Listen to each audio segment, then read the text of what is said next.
Assalamualaikum warahmatullahi wabarakatuh. Selamat pagi semuanya. Gimana nih kabarnya hari ini? Dari pelajaran pertama ketemu Bu Nisa, udah seneng belum? Udah semangat belum? Sudah. Udah pada sarapan semuanya ya? Sudah.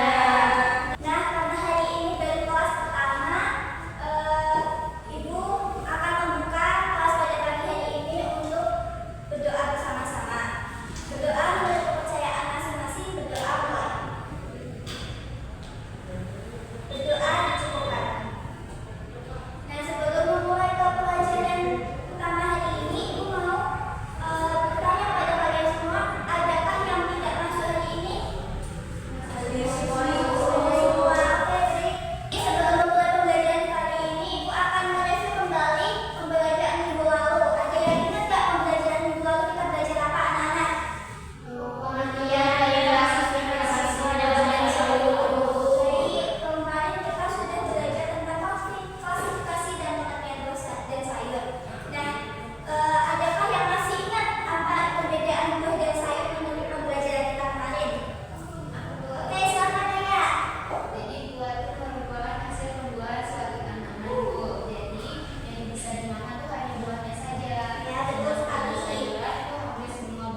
Nah, untuk bagian bawahnya cekunnya ini hampir rata dengan bagian kulitnya. Artinya jeruk ini dapat diprediksikan bahwa jeruk ini sangat asam atau kecut, tidak mengandung manis. Mungkin mengandung tapi hanya sedikit saja. Nah, untuk mengetes pemahaman kalian, karena sebelumnya Ibu meminta maaf karena di sini media pembelajaran kita sangat terbatas, Ibu akan mengajak kalian untuk bermain game.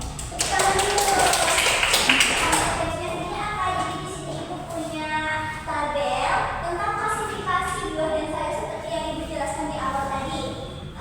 Nanti Ibu akan memberikan gambar apakah sayur itu layak konsumsi atau tidak layak konsumsi berdasarkan kriterianya. Jadi sebelumnya Ibu meminta kalian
keracunan ringan seperti mual, pusing, hingga tidak sadarkan diri. Apakah cukup menjawab, Tuan? Cukup, Ibu. Baik, terima kasih. Berarti sudah paham semua tentang materi yang Ibu sampaikan hari ini ya. Ibu mau